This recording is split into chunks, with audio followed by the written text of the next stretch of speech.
This is the On the Mark Wrestling Podcast. Kick back and hang with your hosts, Kayode, Lewis, and Joel. Let's mark out.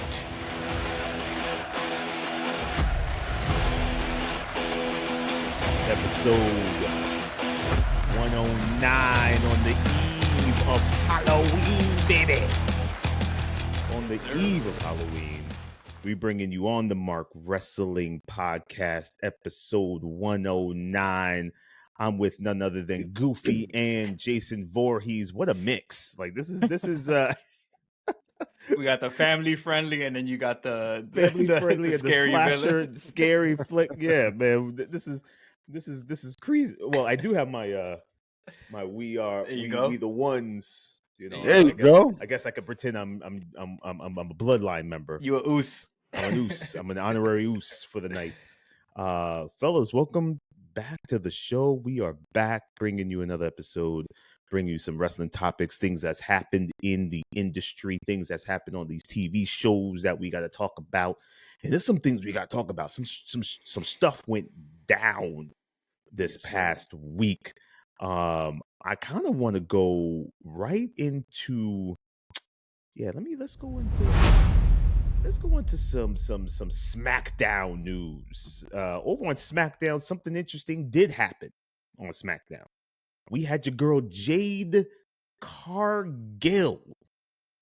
Oh yeah, go heel. She got the scar, just like what's that guy's name in I forgot his name, AEW. His name escapes me. He had this Don Callis. Don Callis. Yeah. Don Callis, that's right.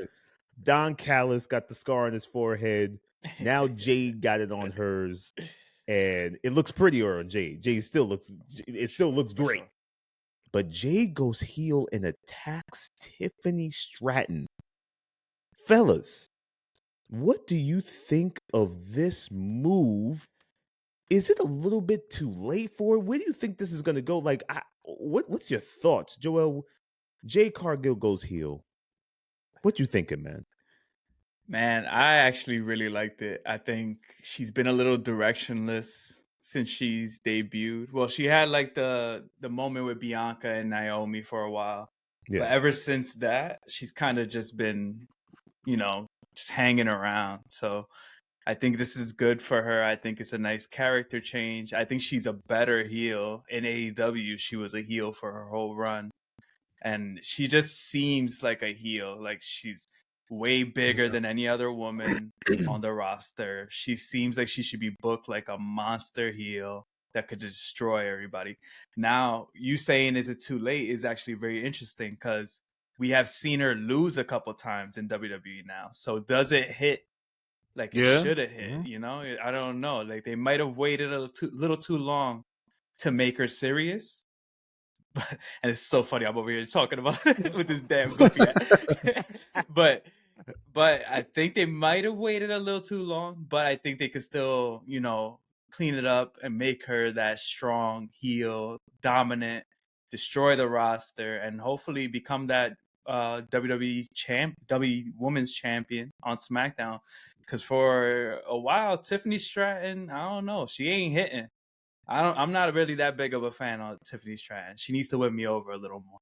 So I'm excited to see maybe a title change come Saturday night main event. Jason, what's your thoughts? Do you want to drag her to Crystal Lake, or like what's the deal with Jade, bruh? Is it too late? Do we like this move? Well, first of all, listeners, viewers, I want to say happy Halloween. But I'm with Joel 100% on this one. It's like part of me feels like it's too little too late, right? Because this is what they should have been doing with Jade Cargill to begin with when she came to WWE. They should have presented her like a monster because of the fact that when she was in AEW, she had an undefeated streak. Now, mind you, she took her first loss eventually, right? But the way Jade Cargill was presented in AEW for the most part was this unstoppable, monstrous She-Hulk of a wrestler. She comes to WWE, and Joel said it perfectly. It was very directionless. She had a little bit of direction when they put her in the tag team and all of that. In the trio, I should say, with Naomi and Bianca. But other than that, Jade hasn't really done it for me in WWE. But now with the heel turn, I feel like she can tap into some of what made her stand out in AEW. So, yeah, it might be a little kind of sort of too late, but I still feel like they can steer the ship in the right direction here, where she can just be a badass, like a total badass. And I also gotta agree with Joel, man. I'm not on the Tiffany Stratton train. I just Tiffany Stratton has just never done it for me. I tried to give her a chance. I'm not with it. I think she has too much of a generic look. With the I know some people might say that her look is sort of unique, but she just looks like any other blonde wrestler before her, and she can't really work that great. Like her in-ring work is just meh, you know? Um if she has some sort of character change, then that'll probably a little better give me a better opinion of her. But as of right now, I'm not really crazy about anything that Tiffany Stratton is doing. So on Saturday night's main event, it should damn well be Jade Cargill taking that title off of her. Ooh. So Jade's the prediction to go over, and fellas, I agree with you guys 100%. Jade should have been this a long time ago. She's taken some losses. She's gotten exposed. She's still not that great of a worker. She can't carry a match right now. And for her now to turn heel, I say you book her as this monstrous disaster, like 3 moves, just destroying people. Give her the title, let her blow up with that. But I don't know if the crowd's going to care, because the crowd has even been lukewarm on her a little bit. Like she's not getting crazy receptions anymore. Like it's the allure is kind of like, I think she's been exposed and the curtain has been pulled back so much That's a good that it's point. sort of like, we kind of seen this already. Like what's this? She looks good in everything she wears. Okay, whatever. But she doesn't work well. She's not great on the mic. The heel thing should have been a while ago, and then they should have booked her as some like unstoppable force, essentially, like Nia Jax, like some unstoppable force. Um, Now Tiffany Stratton, they're trying to push this baby face role on us with Tiffany Stratton, and it's just not hit. Tiffany is a natural born heel. Yeah. She is made to not be liked. She is produced and looks like a person to not like. And I don't know why they are pushing so hard on making Tiffany such a baby face, but they're rolling with it. And like you fellas said, I think with this one, you go Jade. Jade can't lose another match. Like there's Nah. no point of her turning heel if you're gonna have a lose, right? Like you know what I'm Yeah. saying? What's the point? So For sure. Jade Cargill turns heel and wins the champ. I wonder how that title run is gonna be. I don't know. They better give her a winning streak. They better not make her lose for a while. Like just go back to the drawing board. Do exactly what worked for her in AEW. I'm AEW, right? telling you. Just have her go on this undefeated Goldberg type streak. Mm. Yeah, Yeah, I and guess so, fella. you could have her hold the title for a while, and maybe Bianca Belair comes back, wins the Rumble or something, Hmm. and there you go. That's a WrestleMania main event or whatever. Well, yeah, the Bianca's due back anytime. Like, Mhm. I mean, she had a Yeah. really, I think the hand injury was worse off than we thought. I think for something like that, you really need to give it some time to really heal. And I think when she gets back, we're going to see that Jade and Bianca. But I think that's something you save for Mania, possibly, right? Yeah, That's a Mania match. So we'll see. I'm not high on this Jade. I'm cautiously optimistic about this Jade heel run. And I'm really interested on seeing how they finish this at Saturday night's main event. Like, does she win clean? And I would assume so. I don't know. We'll see. Now, fellas, we gotta talk about this. We you know, how are the NXT talents or the AEW former talents holding up in NXT? First example, and we see Jason gives it the thumbs down. He gave it the Batista thumbs down. Listen, I'm going to tell you right now, the Blake Monroe, aka Mariah May win at Halloween Havoc was so anticlimactic. It just felt rushed. It felt like they had to take the title off her, which they had to because Sol Ruka's injured.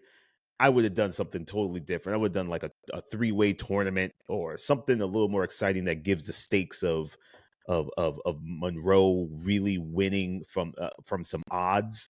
But instead, you have the lackey Zarya, who's never won a match on television, take the belt to defend on a PLE. Come on, bro. Come on, bro. And then we're supposed to think that she's not going to lose to Blake Monroe.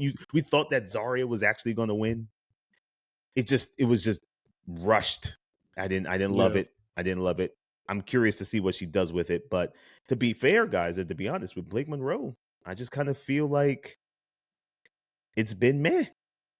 I mean, nothing special. Like there's been nothing great. Lou, what you at? What do you think of the Blake Monroe? Well, I had to remove the mask for this one.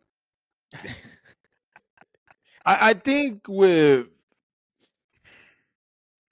there isn't anything that particularly stands out about Blake Monroe as special in NXT. Mhm.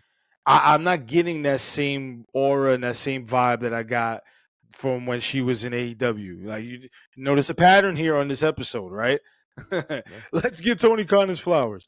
But in any case, Mariah May, for better or for worse, she had the greatest dance partner you could possibly book her with in Timeless Tony Storm, because it just worked so flawlessly. You're right. The greatest dance partner she could have possibly worked with.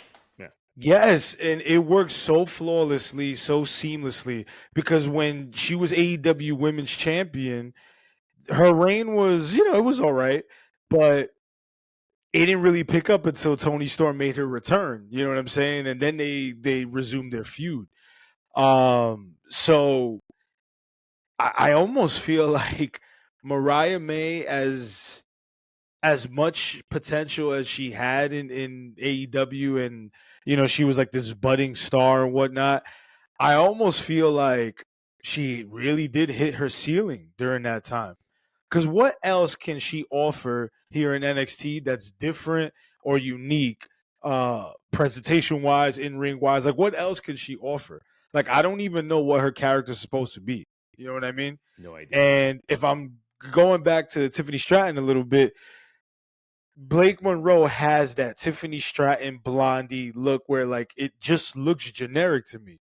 So if I'm looking at Blake Monroe, yes, stunning look wise, right? But what is it about her that makes her special? And I can't put my finger on it just yet. Maybe she'll start to shine a little more now that she's North American champion, but I just don't think that there's anything. And like, look, I don't watch NXT in real time. I just catch the highlights, so I keep up with what's going on. But is the crowd even responding to her like the way WWE is making it seem like? No, not really. Not really. Like, is she that over? No. And I watch NXT, and no. I don't think so, man. I don't know, Joel. Maybe you could speak to it because I know you've been watching NXT a little more consistently than I have. Yeah, I mean, I've been watching NXT, but not as consistent as I was a couple weeks ago. But from what I could tell, it kind of seems like she's still trying to figure out how to navigate the WWE style in a bit. Because if you think about, like, Lewis, you hit the nail on the damn head. Like the way she was booked in AEW with the perfect dance partner in Tony Storm, I think that's like a once in a lifetime feud and rivalry and like literally wrestling soulmates almost. So it's Yeah, like, right. where do you go from there? She won the top prize in AEW for the women in her home country in Wembley in Yeah. front of 70,000 people. So like she started off so high in her career in America at least, to then go to NXT, which is bottom of the totem pole in WWE. So it's like it's almost like I don't even know what she was expecting going over there. I know that was like her lifelong dream and all that, but to even reach the level and the heights of where she was in AEW is almost impossible unless she gets pushed right to the main roster and starts feuding with like Charlotte or Becky or Exactly. one I of was just these like thinking that. super top stars. And I think she could get there eventually. Like NXT obviously is there so you could work out all these kinks and figure it out and stuff. So I do think she'll get there eventually. But like Lewis said, what makes her different from a Tiffany Stratton or I don't even Or you know. mentioned Charlotte Flair, Joel. You know Yeah, what I'm saying? Charlotte Like Flair. Yeah, yeah, like she like looks like Charlotte Flair. So that's what I'm saying. Like, what sets her apart? exactly. And I think that's where she might end up being like almost looked at as like a second or third rate competitor when it comes to like someone who's as established as a Charlotte or a Rhea or a Becky, or even Bailey. Like all of these women have been established. Maybe that's what she needs to get into the ring with those ladies, and eventually we'll see like what she can do. But then it also kind of worries me because when you think about her style in AEW and before that in Stardom, she was a very hard hitting woman, like Yeah. very like drop you on your head type Japanese style wrestling. And that doesn't fly in WWE like that. So like Oh, is no. she gonna be able to even show what made her get to this stage, you know? So and honestly, when you were speaking, I had to look it up because I remember the segment right before the Hollywood ending between Tony Storm and Mariah May. And Tony Storm said some words to her. And I had to look it up because this is perfect. She said, "You do not deserve the dignity of death. I sentence you to a lifetime of mediocrity."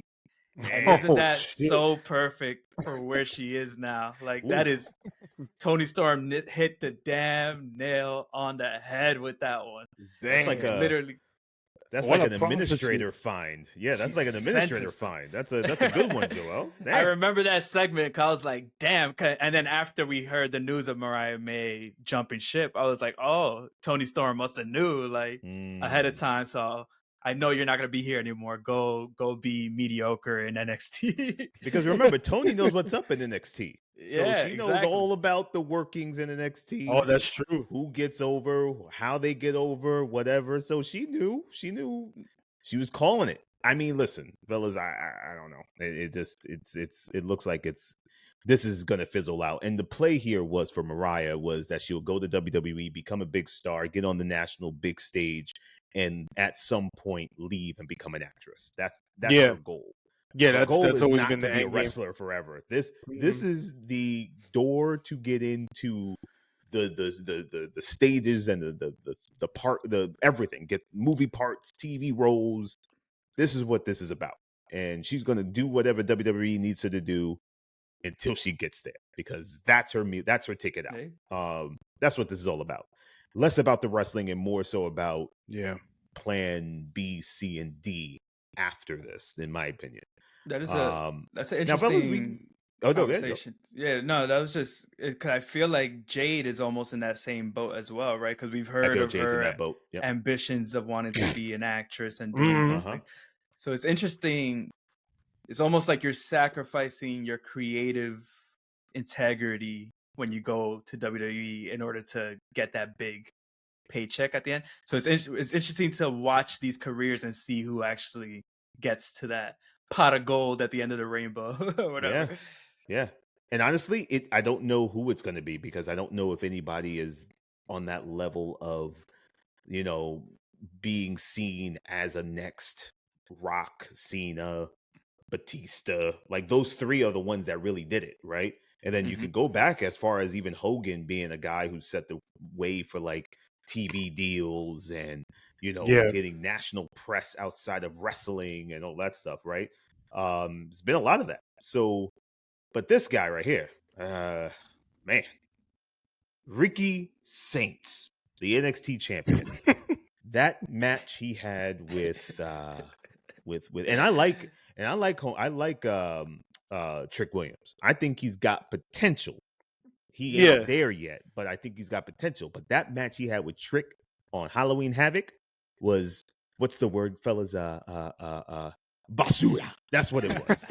That's what it was. It was complete basura. It was, yes. I'm going to get that recorded. I'm going to use that as a drop every time I say it.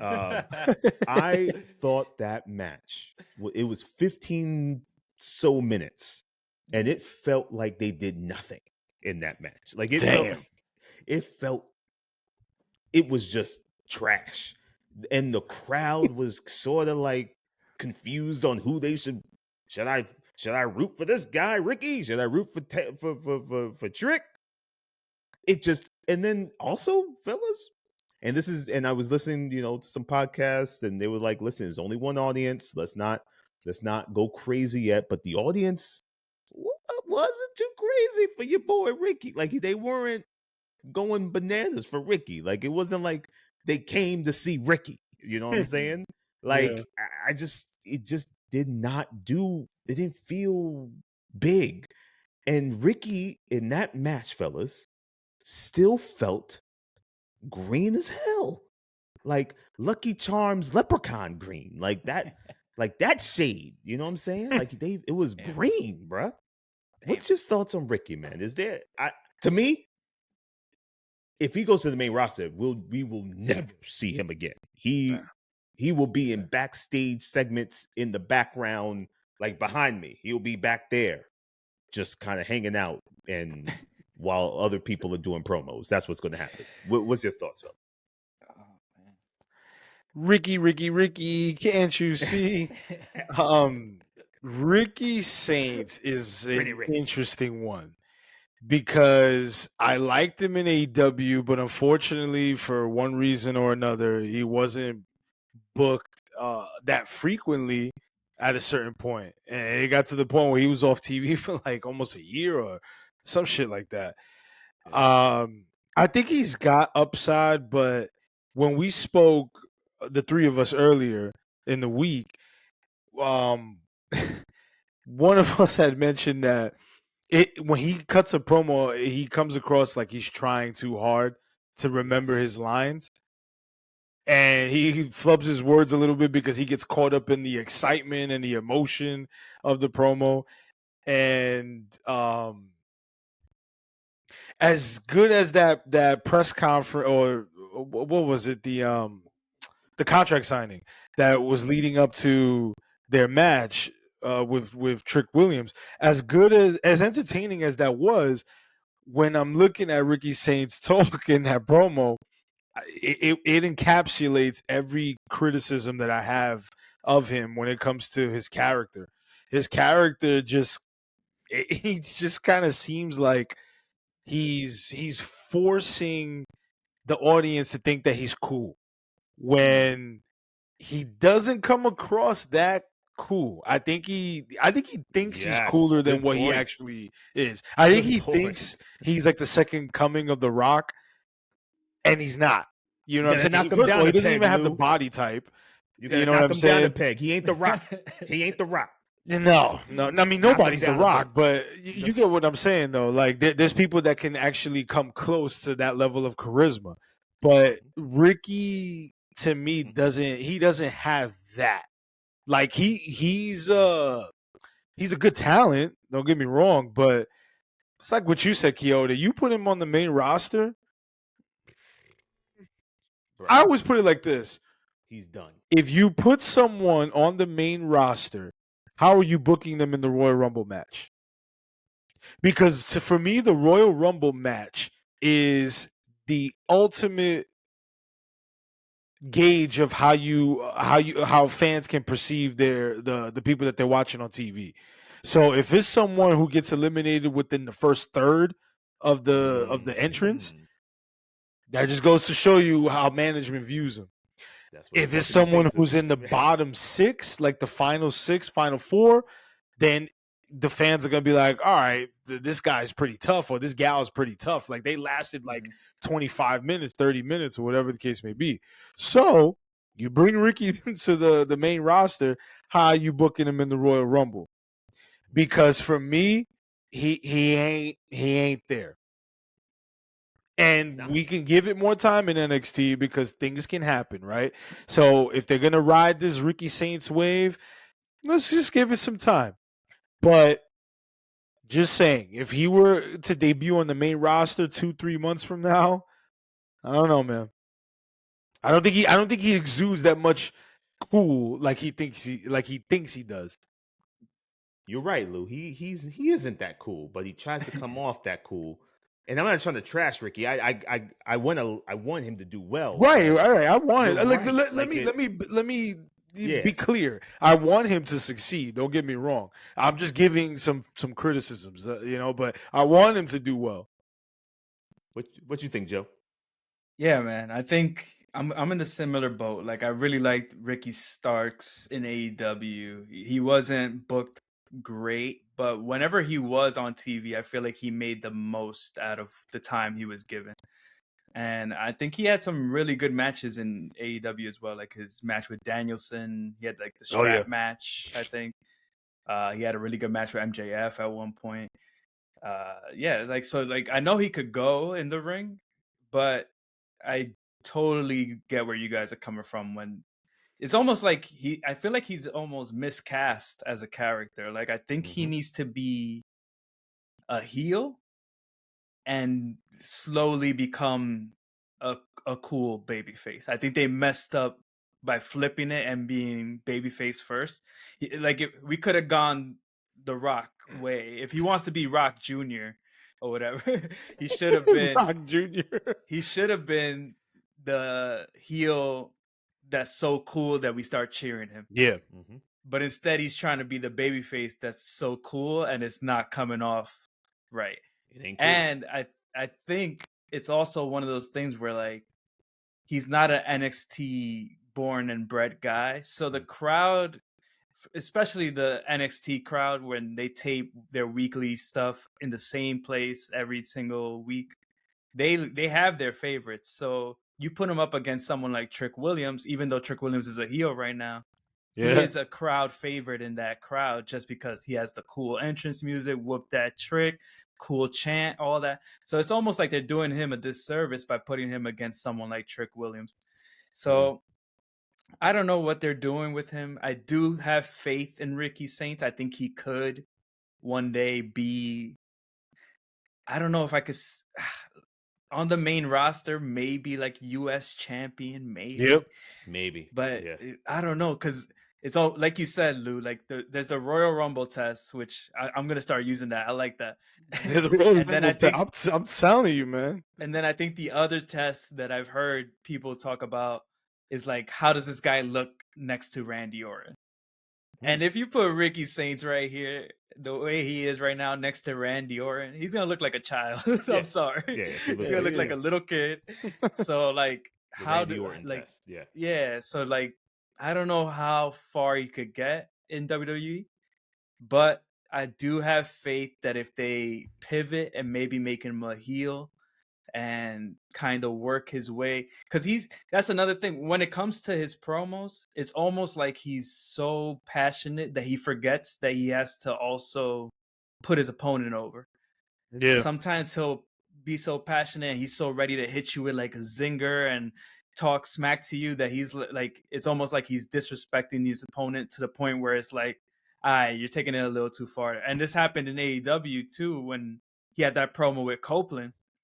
And I think he said the bug-eyed comment, and you could tell it was off script. And Copeland just hit him back with like he called him the Pebble or something, like Little Rock or something like that, and then he had no comeback. And it's like, if you're gonna give it out, you better be able to receive it. And I feel like that might be what it is with Ricky Starks. He almost gets.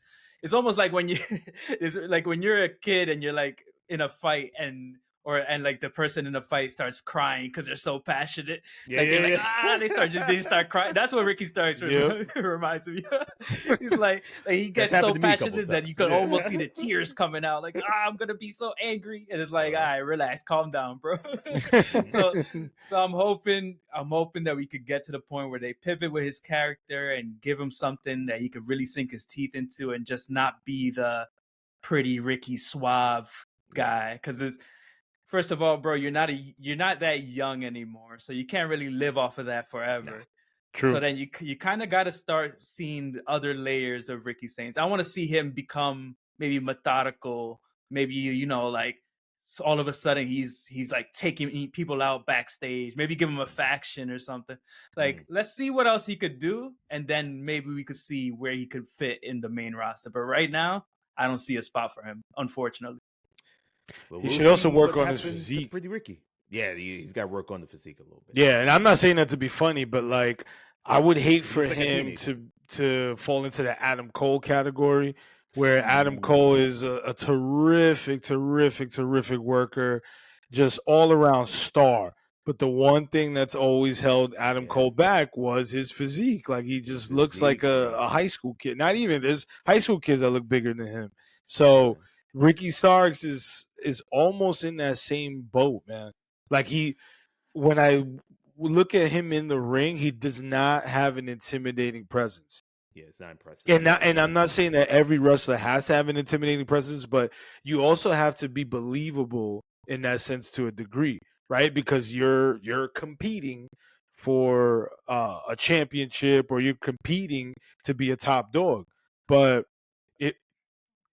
presentation matters, If I showed Ricky Saints in a match to someone who doesn't watch wrestling, and we it just happened to be on the TV, and I showed them Ricky Saints versus whoever, they'll probably think that Ricky Saints would lose. Yeah, 100%. Well, fellas, we'll see what happens to Pretty Ricky. Pretty Ricky was the used to call him, but Pretty Ricky. We'll see what happens, man. But I'll tell you one thing: this guy could be the MVP of everybody in that whole circle. I'm gonna give it up for Ethan Page, y'all, and I'm gonna tell you why. Lewis does not agree. Now let me just, and then I'm gonna put Ethan over a little bit. I'm gonna put him over a little bit. He's been consistently consistent, right? He has been reliable, matches okay, not great. I ain't going crazy. But he could work. He's got the look, the smugness, the Canadian belt. I just feel like everything they're trying to do with him in terms of being the North American champion and the Canadian thing, and when Chelsea Green was with him, which I love. Which they need to revisit. That's good. That was gold. And I don't know. Yeah. They are going to AAA. I just read something. They're going to AAA for some mixed tag team titles, by the way. Good. Which is good. It's a good look. But I think Ethan Page, out of everybody, has shown that he can be utilized in different ways that work for whatever program you're trying to tell. And in this case, he's the North American champion. He's the smug guy, whatever, and he does great, and he has pretty good matches, and it's working. I don't know. I think it's pretty solid, fellas. Am I wrong to put Ethan over the way I just put him over? Like, am I missing something? Ethan, Lou, what's the face about, man? What's the face about? I feel like you want to put down the Jason Voorhees mask for this, but I'm going into your alter ego. this is I'm going into alter ego mode. So I'm getting ready to assassinate Ethan Page. So look, I've never been into Ethan Page. His first NXT run, his AEW run, I just never been into him. I find him obnoxious. I guess that's the point, right? Like I'm Right. supposed to not like him. But I will say this: out of everyone that we've spoken about thus far, who jumped from AEW to NXT, he's the one that exudes the most, like the biggest amount of star quality. Because he just comes off as a star in everything that he does. He cuts a really good promo. His in ring work is decent, is pretty good, but I think he has the package of the presentation of what you would want. So I could see him thriving on the main roster more than the other people that we just mentioned. Yeah. So I will give him credit in that regard. Am I a fan? No, I don't really care for Ethan Page. I never have, and I don't think I ever will. But Damn. I'm just saying, man. Y'all had me put the Jason mask on, so I had to murder. Cold-blooded. Yeah. Oh man. Oh man, Joe, where you at with it? You feel the same about Ethan? Is he just not cutting it for you? No, actually, Ethan Page, I agree, is the best crossover so far from AEW to NXT. We're not including the main roster people like Cody Rhodes, obviously, and stuff like that. But I think so far out of everyone that we listed, and I'm thinking of other people like Brian Pillman Jr., Lexus King, whatever. Yep. Like, Yeah, like he's trash. Yeah, I'm sorry. He's always gonna be a jobber. I feel like that's like his his feeling. But Ethan Page, I think the good thing about him is it seems like anything they give him, he knocks out the park. Yeah. So he came in, he won the NXT title relatively fast, and it was in some like funny way, like where he just got like hit and landed on the opponent and counted the 3. So like they know that he's not gonna be the babyface superstar.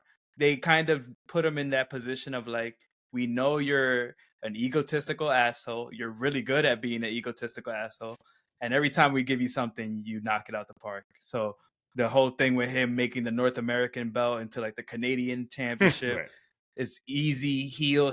It works. Yep. I think he understands the business better than any of the other guys that we mentioned and gals. He's been in the business longer. Yeah, he's also, you're right. He was in TNA for a long time. He's also done a lot of things throughout his career. Like in TNA, I know he was like a comedic wrestler at one point where he was like a kung fu guy. He was in a tag team with Josh Alexander for a long time, a pretty good tag team. So like, I know he could do multiple things. So I think you put him in the main roster, you could easily slot him into like SmackDown, that like US title division with Ilya Dragunov, and Aleister Black, and those guys, and he'll be a good fodder for those people. Like he won't be putting on 5-star bangers, but he'll be there to eat the pin and maybe get a roll up victory against somebody where you're not expecting. So I could see him having an actual successful WWE career. But when we're talking about, is he going to be like a main eventer or anything like that? Nah, I don't see that anywhere. I don't see that happening. But I think his ceiling is US IC title, maybe getting like a generous run in the Rumble, but getting knocked out at the last like 10 or something like that. But I think Ethan Page, out of all we listed, he's number 1 so far. The NXT, AEW to NXT rankings, Ethan Page, number 1 for sure. Yeah, fellas. Well, we there you have it. The crossovers, the AEW stars who made their way to WWE or NXT, who's hitting right now. And I think the consensus is your boy Ethan Page is doing his thing. But I'm gonna keep hope alive. Gonna keep hope alive for. I mean, they're all champions right now, which is funny. Yeah, they're all champions. That's true. I'm crazy. I want to hear how the crowd continues to cheer for them. If that dies down, then there's a problem because these people are supposed to be stars. So these are you're framing them as stars. So we shall see. Now, fellas, I missed this part, the WrestleMania 42 poker table promo. I don't know what this is about. I don't know what happened. Oh, the alter ego. The alter ego has come down, which leads me to believe that Joel putting on getting the a little- goofy. He we putting getting on a the little goofy hat. these are alter ego. Oh, Listen, fellas, shit.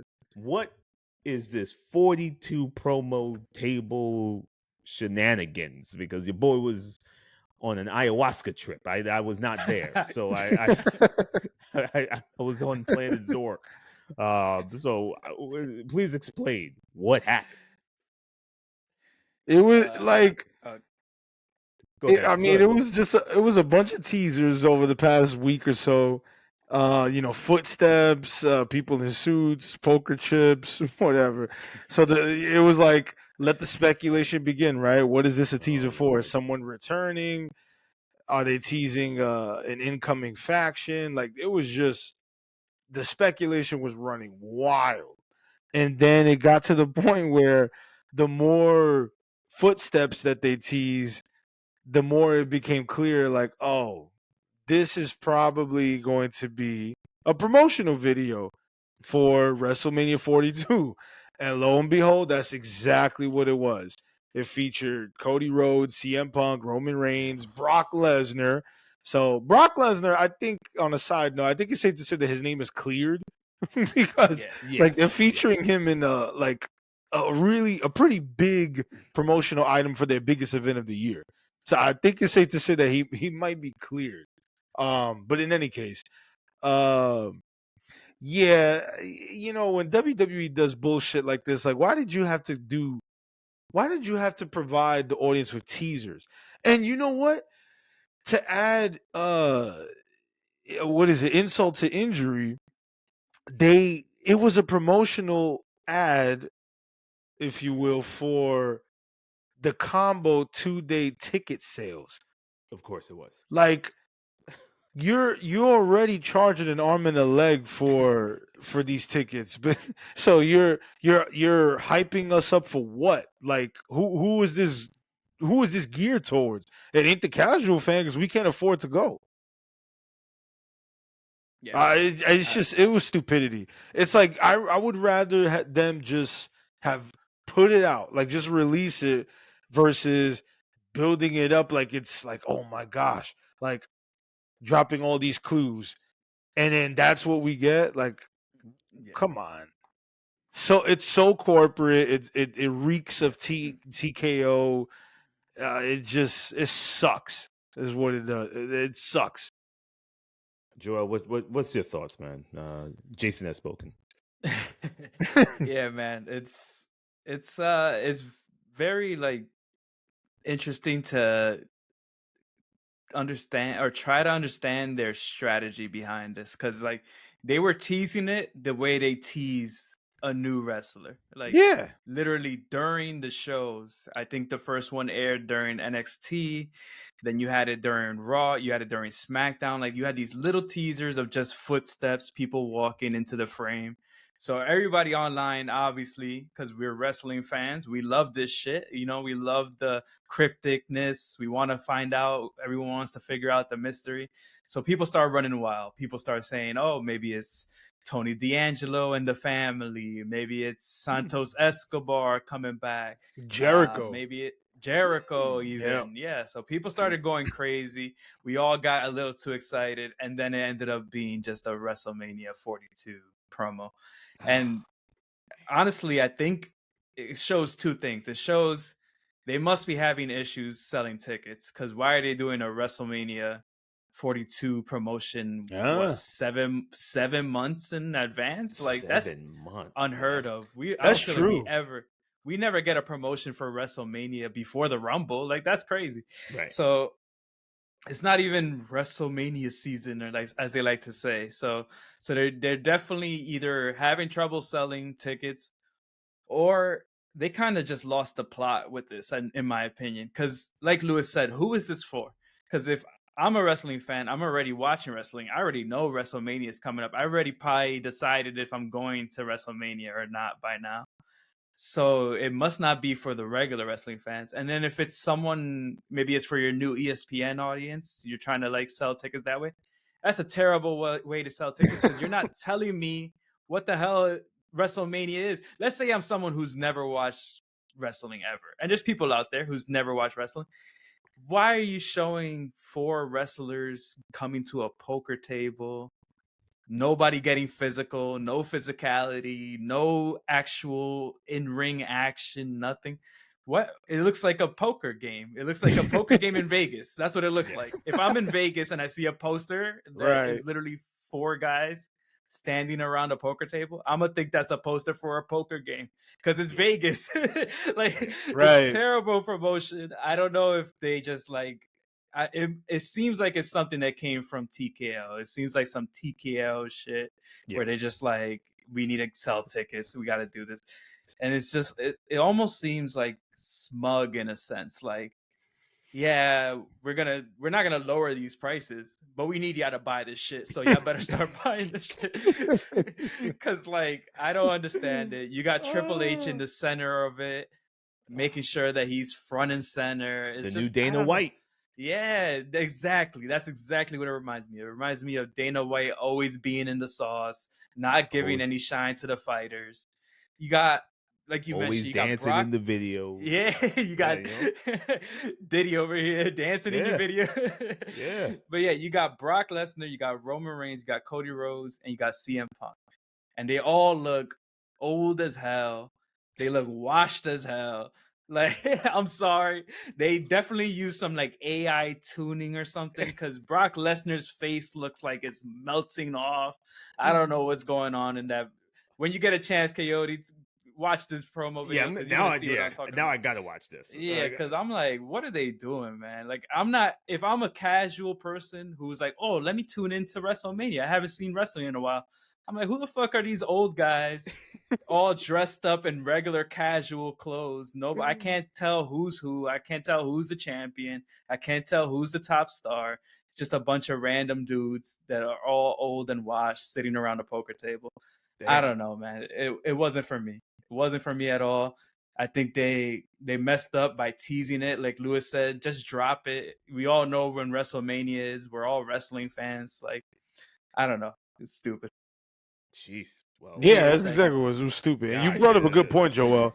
If you're gonna promote the biggest event of the year, at least have some young blood in there too. You know, like some women. You know, like give me some variety. And you know, we're gonna be talking about the elephant in the room more often in future episodes, but this is an aging main event scene.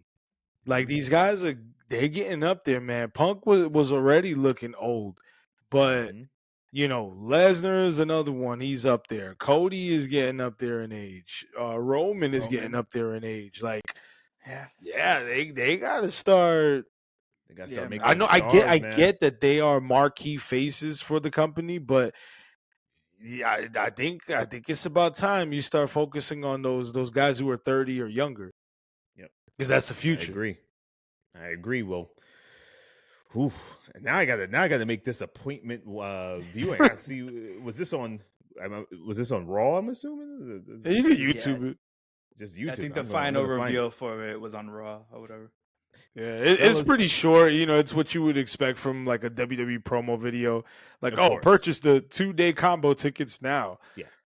Some financial guy spoke to someone in creative and said, "Hey, man, we create something that gives us something that we could sell tickets on because we ain't doing that great. The $50,000 seats ain't gone yet. That's what's happening. So that's literally just what probably happened. A phone call. Hey, probably get some PA to make a promo. I don't know. Get somebody to do it. Hey, TKO, here's an idea. If you're struggling with selling tickets, how about you lower the prices? Lower the prices. How about that for an idea? How about you make the 100 section affordable and not $25,000? And I guarantee if they lowered the prices, those tickets would be gone in 3 months, 3 to 4 months, easy. Yes. WrestleMania used to be a thing where it would legit sell out within minutes. or Minutes. hours. Once the tickets went on sale, like you legit had to wait in the queue for a pre-sale. But these tickets are so goddamn expensive that they're. I looked on the Ticketmaster map. What was it, like a week or two ago, just to see where they're at. There's a lot of seats available, like a ton of seats available. Yeah. You know what it is too? They did Vegas last year, so it's like Well, that's true.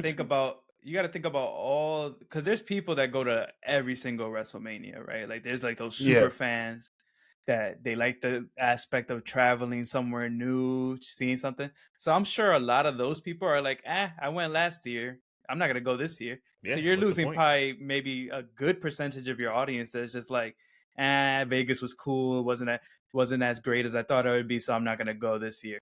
So like it's almost like they kind of shot themselves in the foot by doing the WrestleMania back to back in the same place, because I have a feeling no matter what they do, they're not gonna have the same attendance that they had last year.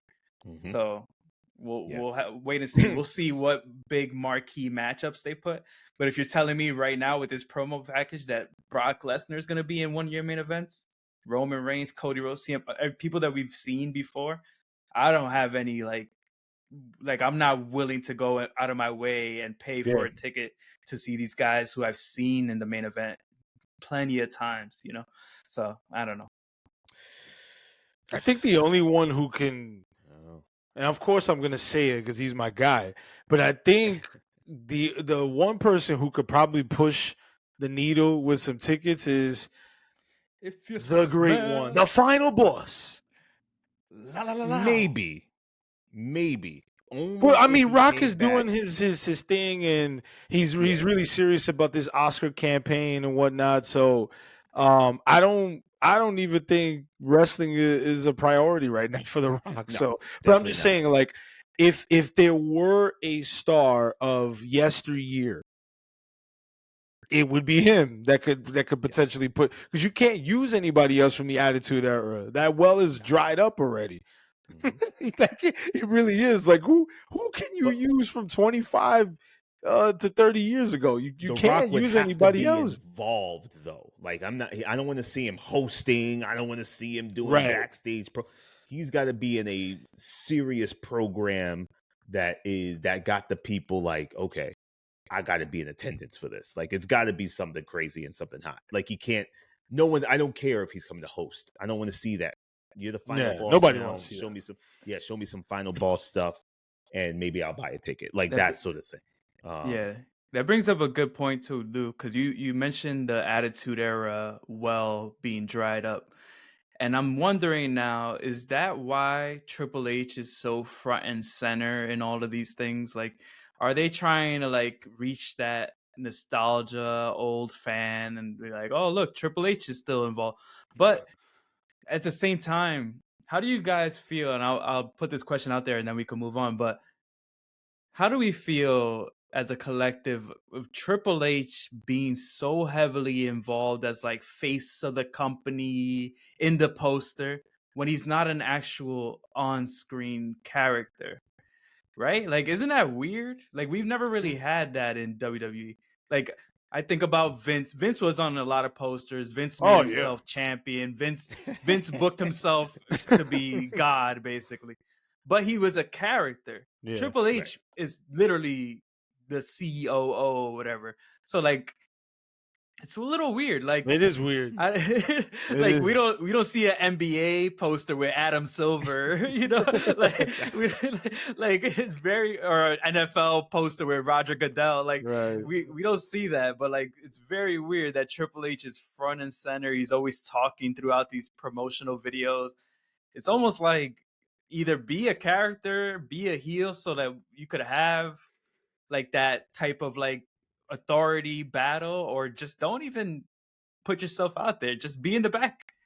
It's a little weird. That's true. I think I never thought of it that way. It goes back to what I was saying before. I think they're trying to make him the face of this portion of TKO, right? Dana is always at the press conferences. You see Dana everywhere. That's UFC. You're going to see Triple H now everywhere. That's WWE. They are making those guys the faces of TKO Sports and all this stuff. And to do that, H doesn't even need to be a character. The point is to make him real, so it feels like a real sport. So this feels like it's the alternative to what UFC is, right? Yes, it's sports entertainment, but we still battling. We got matches, we got a 5-match card. Like they're trying to make it feel sports like. And how do you do that? You need a face. And who's that face? A respected guy in the industry. All the fans love Triple H. He's done everything in the industry. Let's make him the Dana White of WWE. And I think that's kind of what they're doing. I think they're pushing him out there to be the face of what this is going to look like moving forward. Yeah, I think that's what they're going for, man. But we see. Now, fellas, listen. Before we wrap up the show, I wanted to throw this to you because we got Saturday night's main event coming up. And we got a 5-match card for this one. We talked about Jade and Tiffany. We pretty much came to a consensus that Jade is probably going to go over and probably should. Not probably should go over at this point if you're going to do this with her. Okay. Guys, this main event here, I don't care about this at all. Could this be more predictable? Are we actually thinking that there's a chance that Cody Rhodes may lose? In the words of Steve Austin, no, he's not losing. He's not losing. And what I feel even worse about is my boy Drew feeling like the redheaded stepchild, right? He's just there watching everybody just get their glow up and get their stuff, get their matches and get the main events and get their belts, and he's just there. And he's there because he's serviceable. He can give you a good promo. He can give you a good match. He always looks good, but we're not gonna go all the way with him. You're here, and this is it. I just feel like this match is unnecessary and really doesn't mean much. And I really feel bad for Drew. Fellas, we all kind of know Cody's going over, but what's your thoughts on poor Drew, bro? Like, what's happened to him? Why did he resign? Like, I don't even understand what the conversation was about. What did they say to you? Like, okay, here's more money, but you still good with your position? All right. Like, did you think it was like that? Like, I don't understand why he's like one rung from like the top and then just drops like 5, then goes back up 2 and it drops down to 3. Like it. I don't understand it, fellas. Where you guys at? Joel, where you at with Drew and this whole thing? Yeah, I agree with you. Like, it is sad to see how they utilize Drew, because I think Drew is actually like he could be like a generational talent. He has everything. He has the look. He has the height. He has a pretty good in-ring work. Great on the mic. He's honestly, I think, better than Cody Rhodes in almost every like actual aspect of wrestling that matters. But Cody Rhodes has a good song and people like it, so whatever. My Cody Rhodes hate. Yeah, you Cody. but I think I just don't know, man. Like, because you bring up a good question. Like, why would he resign when this is what they have for him? I mean, he's still a main event player. He's still in the main event. So I get that, someone has to be losing to the champion. So he is in that role. I do hope that he's able to break out of that and become champion, because he's kind of been just like waiting around for a while, like he lost the championship at Mania. What was that, 2 years ago now, when he got cashed in by Damian Priest? Yeah, 40. And then he had the whole year-long feud with Punk, which was pretty good. Yeah. And then now he seems to just be waiting around, kind of just, I don't know, waiting for something. And it sucks because you could tell that we're close enough to WrestleMania season that we probably won't get a title change from Cody Rhodes anytime soon. So it's almost like, yeah, what's the point of this match? Like, Yeah. yeah, they have a feud going, but we know what's gonna happen. I don't know. It's almost, and I think for me, it's time to change something up. Either Cody needs to turn heel or something like that. Because right now, the SmackDown main event scene is so boring, and that WWE Universal title, this Cody Rhodes title run has been basura, as Kayode likes to say. Basura. Tell me not, man. He won the title back at SummerSlam from Cena, and what has he done since? I can't even name anything, honestly. So I don't know. That's my thoughts. Lou, do you care about this, Lou? Yeah. For those of you who are listening on the audio, I was dozing off. Yeah, Cody versus Drew. Don't care about this match. God bless Drew McIntyre. I don't feel bad for him because he's in a good spot. You know, they're not going to give him the title, but they got to do something with him, right? You're getting paid. Yeah. You're contracted, so he makes for a good foil. Cody needs people to defend the title again, so you have to have those people that are on standby, if you will. You got to have your bench players. You know, that's just how it is. And Drew is a great bench player. Like, obviously, we know that he's more than that, but for the time being, it's what he is, man. And whatever, this match will be fine. It'll be what it is. But I'm not invested in it one way or another. We know Cody's gonna win. But yeah, I agree. They need to start switching things up with Cody Rhodes in his title run because it's lame. It leaves much to be desired. Yeah, it leaves much to be desired, and also, guys, like, you know, Drew. I don't know. I feel like this is just putting something on Peacock to make Peacock happy. Like, this is just unnecessary. Yeah, they're going to need to do something because that listen, the heel side is looking crazy thin. There's nobody. Like, if you really think about it, there is nobody. So we'll see, fellas, where Saturday night's main event on November 1st leads us, y'all. Fellas, episode 109 in the books. Thank you to Goofy and Jason Voorhees for giving us some of their opinions. Happy Halloween from on the Mark Wrestling Podcast. Yeah, I hit that Goofy laugh pretty good. Yeah, you did it. That's what did. Happy Halloween. Happy Halloween, guys. Until next time, y'all. Peace.